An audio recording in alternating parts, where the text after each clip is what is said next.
Hey there, Tiffany here. I wanted to do my honest review of the to-go containers in the 50 pack. I've been loving these containers. They are microwave safe, dishwasher safe, and they store your food really well. I think they are a really good size. So I feel like they're deep enough. And just to kind of give you an example, I have a couple of cuties, the little oranges.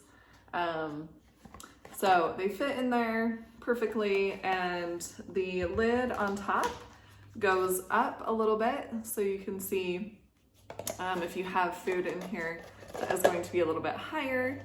They just snap right on. You can hear it click. There we go. And so far I haven't had any problems with them leaking at all. I've had them for a while, so I have washed them in the dishwasher and they've held up really nicely so far.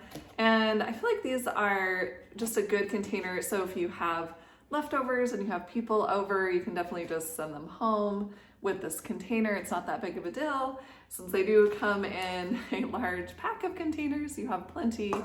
And they seem to keep things nice in the fridge and even in the freezer as well.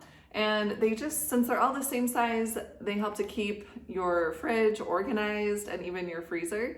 And one other nice thing about these containers is that the lid has these grooves around the edge. So if you put another container on top, it stays within those grooves. So that's really nice if you're stacking things in the fridge or the freezer. So I really love these, and I have used them in the microwave. They work just fine to heat up meals. And so I would highly recommend these.